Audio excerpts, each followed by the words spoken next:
Good morning and welcome to this week's Monday Wrap, keeping Newcastle investors up to date with tips, tricks and strategies on how to maximise your return on your investment.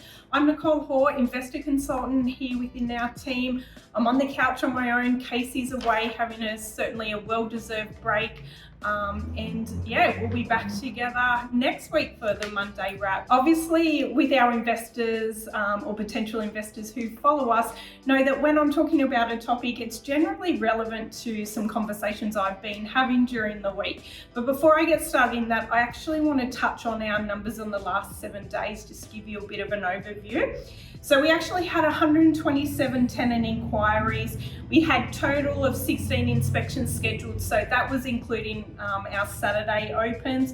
113 tenants registered to inspect, 77 applications received, and last week we had 4 properties leased. Now the property managers are working through those applications. We currently have 15 properties online and we also will have some inspections scheduled for those this week. Now what I'm going to speak about today is in regards to a blog that Casey wrote back in the end of June.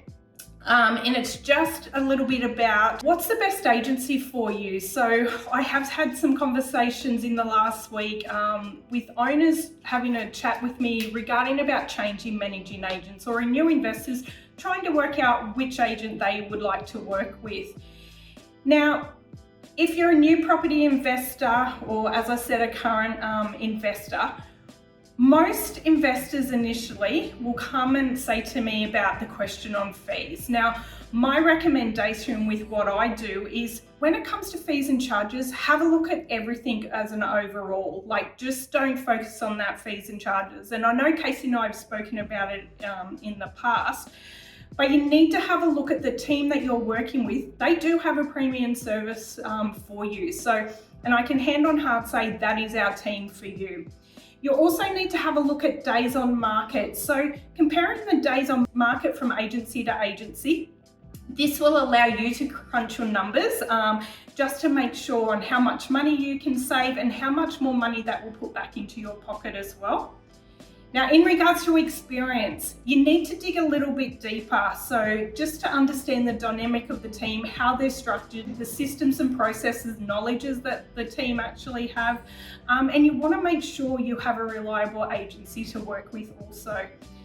Now, as an investor, it is important to ask really important questions. I just mentioned it, but ask what systems and processes they have to implement. This will give you an understanding on how your investment will be handled, how legislation is met, and the communication that as a team make sure that that fits your expectations as well. Now, testimonials and reviews, jump on and have a look. Do your background research. Testimonials and reviews will actually give you that client's first-hand experience as well. Now, just like every property is different, so is every investor. Their circumstances, their needs, their end goal. Everyone is an individual there. Now, I do highly recommend our team of property managers. They are the best at what they do. I'm here as the investor consultant alongside with Casey. We're here to talk to you about, those next steps. If we can help you, if we can sit down and have a phone chat, do that consult, meet face-to-face, via Zoom, whatever works for you, we'd love to have a chat to you. I'm Nicole Hoare, investor consultant here at our team, and we'll talk to you next week. Bye.